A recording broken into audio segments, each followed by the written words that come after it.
Bonjour, je suis Mayolek et je suis... Ce que mon nouveau truc peut vouloir dire, Phil.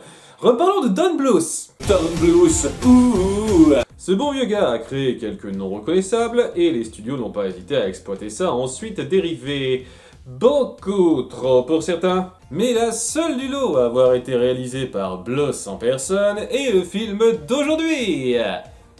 Ça doit valoir quelque chose, pas vrai? Oui, Anastasia, son plus gros clone Disney après Pousselina, a décidé de suivre l'approche Aladdin en sortant un second volet centré sur le sidekick marquant du grand méchant. Ce qui est déjà assez gros comme parallèle, mais à partir de là, il n'y a plus grand chose à voir. Parce que c'est une toute nouvelle aventure qui n'implique aucun autre des personnages du premier film. En fait, ça aurait pu se centrer sur un tout autre nouveau perso pour ce que ça raconte et ça n'aurait pas grandement modifié le récit. Ce qui en fait légèrement un film opportuniste qui table sur un non connu pour marcher, car peu confiant en sa valeur intrinsèque.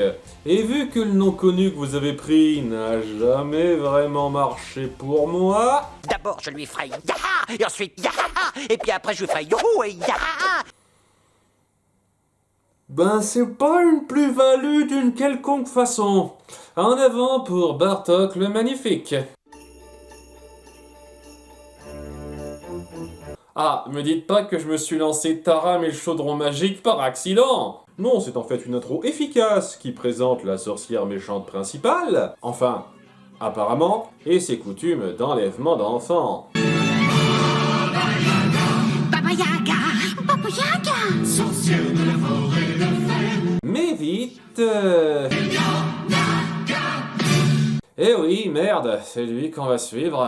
Bartok est un artiste ambulant qui séduit facilement les foules. Il m'appelle Bartok, je suis magnifique, terrifiant, vraiment magique, Bartok le magnifique. Les distractions usuelles du coin doivent pas être super. Il leur raconte des exploits mythos abusés qui conquièrent la galerie, et il en rajoute une couche avec un faux ours enragé complice.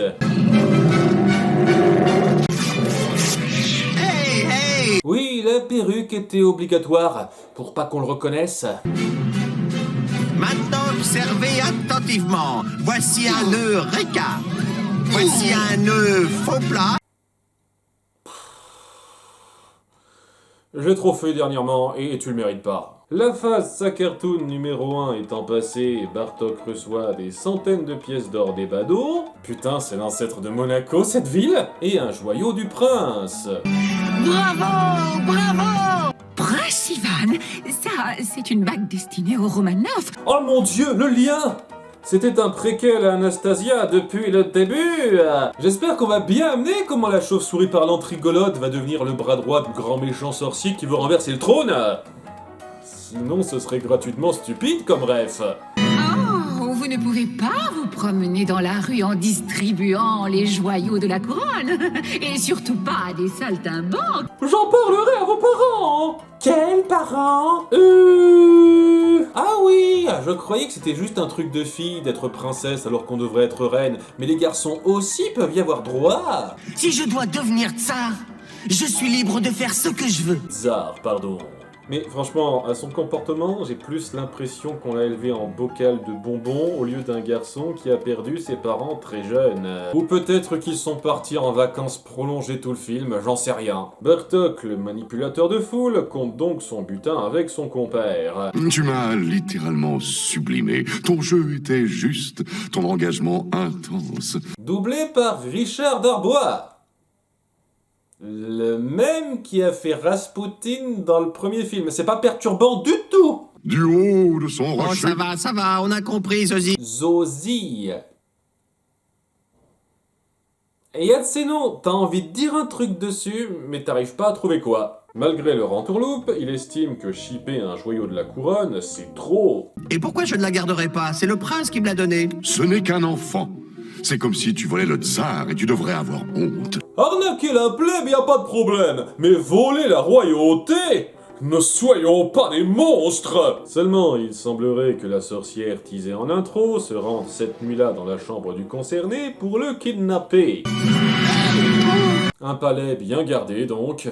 Et Ludvina, la conseillère, le prend théâtralement. Il a disparu? C'est une tragédie. Un croc?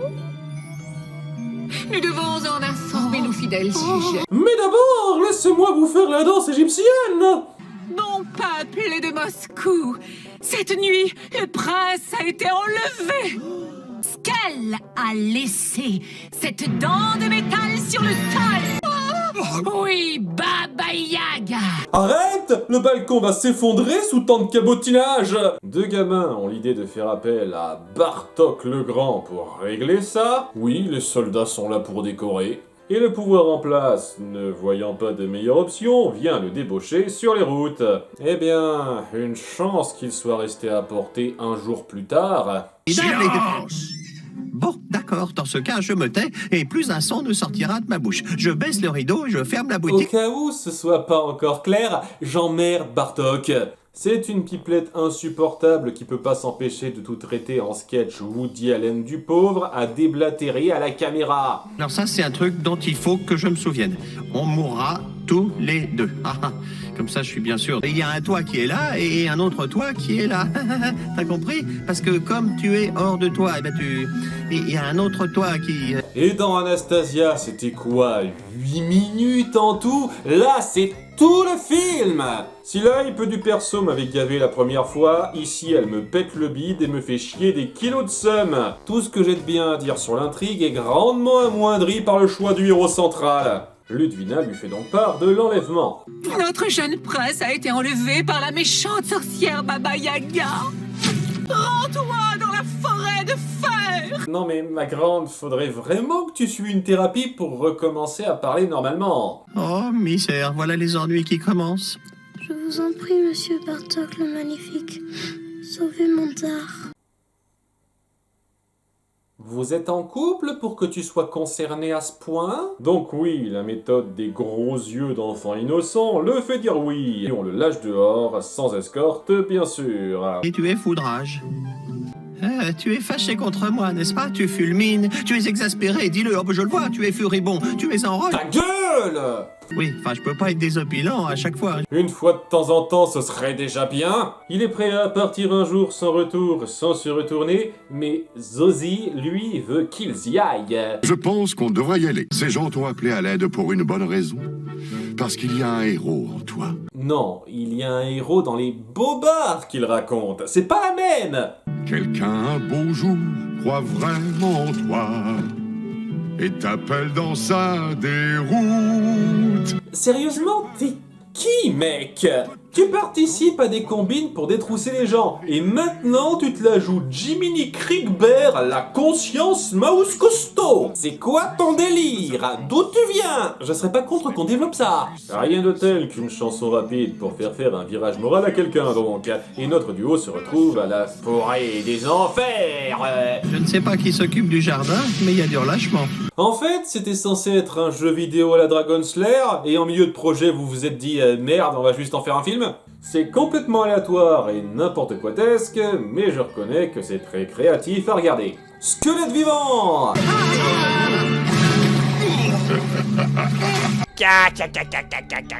Il faut répondre à une devinette.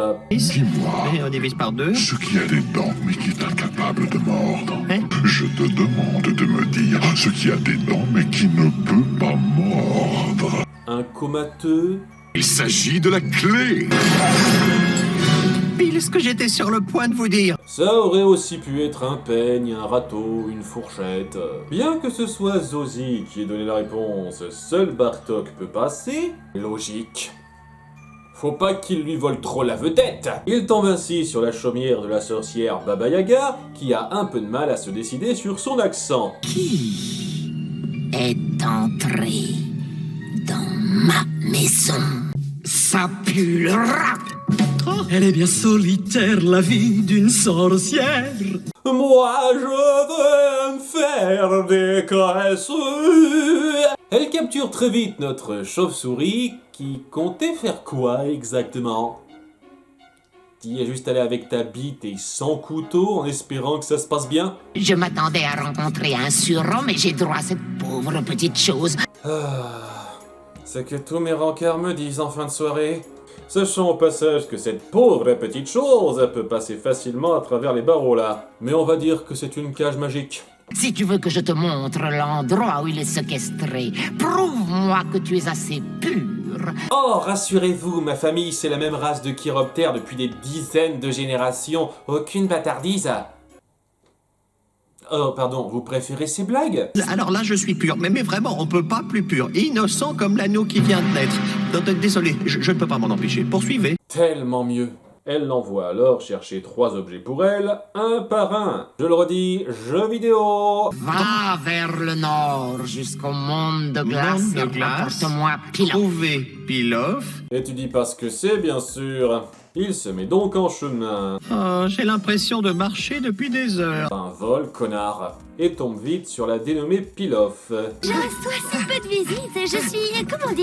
C'est un plaisir. Une plante vivante à pois et à ventouse. Pas banal. Il galère pour la déplacer de là, mais finit par s'en sortir en créant un tas de mécanismes avec des kilomètres de cordes qu'il a sortis de son cul. Oh. On a traîné cette énorme colonne pendant des heures à travers la forêt et je bondis de mon socle à 10 mètres de la maison. C'est trop drôle ça, tu trouves pas? Ah oui, c'est... la poilade, film.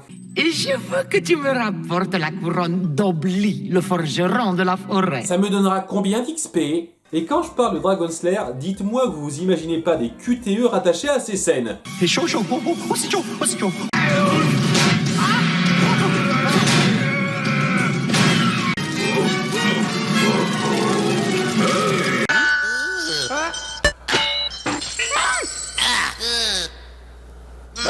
J'adorerais qu'on ait l'option de le laisser crever de plusieurs façons et de voir toutes les morts possibles. Après un peu d'action dangereuse donc, vraiment, quelle pureté il dégage tout de suite. Il récupère la couronne pour la sorcière et... Sérieux, pourquoi la moitié des potions ont besoin de joyaux pour marcher? Et je te réserve la tâche la plus difficile de toutes pour demain. En attendant, dors par terre, je te dirai rien. Encart ô combien indispensable, fini. Capture la plume merveilleuse qui flotte dans les airs. Ok. La spécificité, c'est bien parfois. Tu ne pourras pas voler. Même si je mets la difficulté en facile. Donc il galère à attraper la plume flottante qu'il a repérée hors champ. Oh, bon, Une idée comme ça, il te reste peut-être quelques kilos de corde de la dernière fois. Il a donc besoin d'un discours de son pote pour comprendre qu'il peut faire plus ou moins ce qu'il a déjà fait avant, du bricolage pratique, ayant montré pour de bon sa pureté indiscutable. La dernière quête FedEx est donc finie. Mais avant de pouvoir te montrer où est le prince, toi, tu as quelque chose que je veux. Tu es bunkable! Dis-moi comment faire! Je veux mon film sans très dérivé aussi! C'est quelque chose qui vient d'ici. Tu veux qu'il soit ton petit copain? Bon, il en a ras le cul de tourner autour du pot. C'est le moment où je me rattache le plus à lui du film. Il gueule avec aplomb sur la sorcière. vous êtes une menteuse et une tricheuse. Vieille pie avec votre marmite, vos dents en fer et vos sortilèges bidons. C'est pas étonnant que tout le monde vous déteste. Avec une considération plutôt téméraire pour sa propre vie. Non, ça l'attriste juste. Et il se sent mal d'avoir été un connard. Je ne pensais pas à ce que je disais. Pour me racheter, je vous promets de travailler avec le prochain sorcier que je croiserai sans le stigmatiser. Mais grâce à ça, elle parvient à avoir le dernier ingrédient voulu, une larme de compassion. Ok.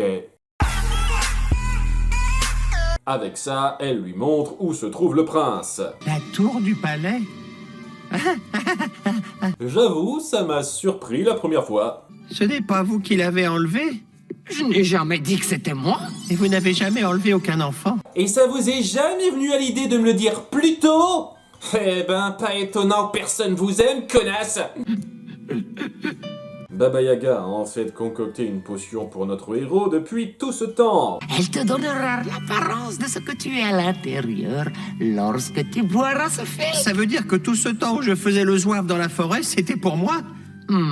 Ça aussi, c'est plutôt un bon rebondissement. Trop de bonnes surprises d'un coup, mon cœur va lâcher, film.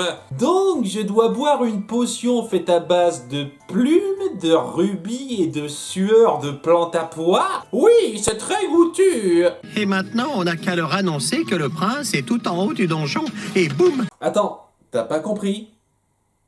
Le prince disparu se trouve dans le donjon du château. Cela signifierait-il, possiblement, que le responsable se trouverait dans le dit château? Non?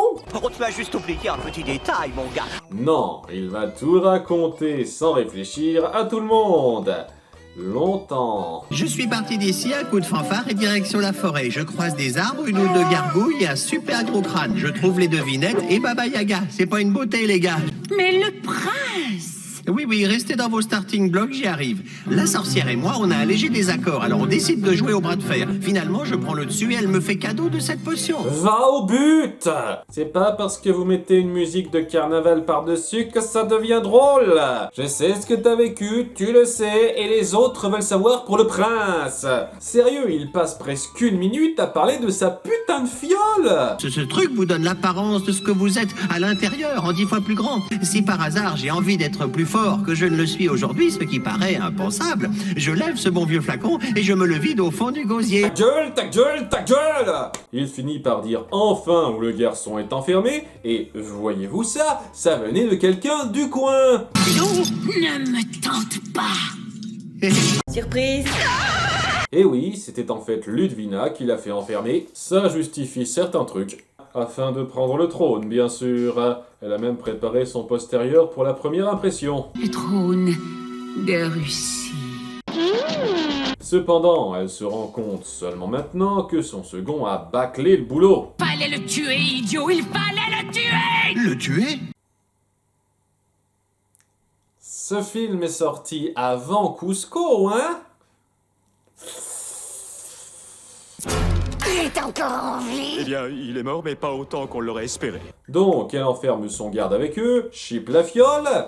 Je garde ça. Ah, c'est à ça que ça servait qu'il en parle de plombe. Et plutôt que de les tuer directement, les laisse suspendus dans le vide en attente. Tu veux de l'expéditif ou pas? Décide-toi. Elle fait ça en buvant un coup.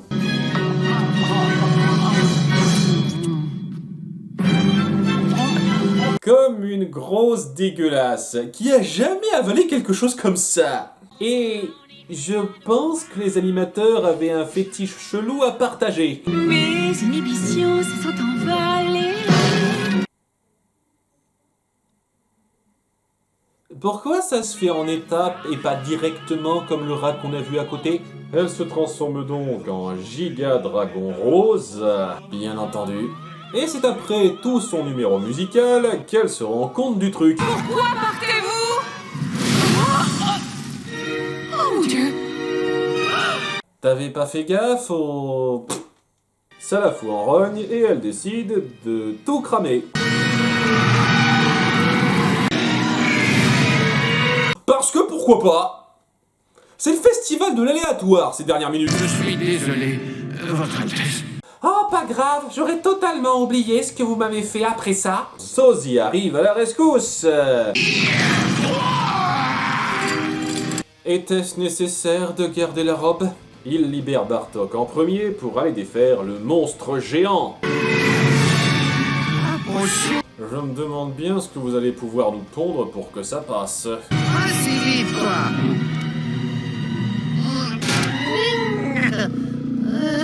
C'est ce qui s'appelle une œillade assassine.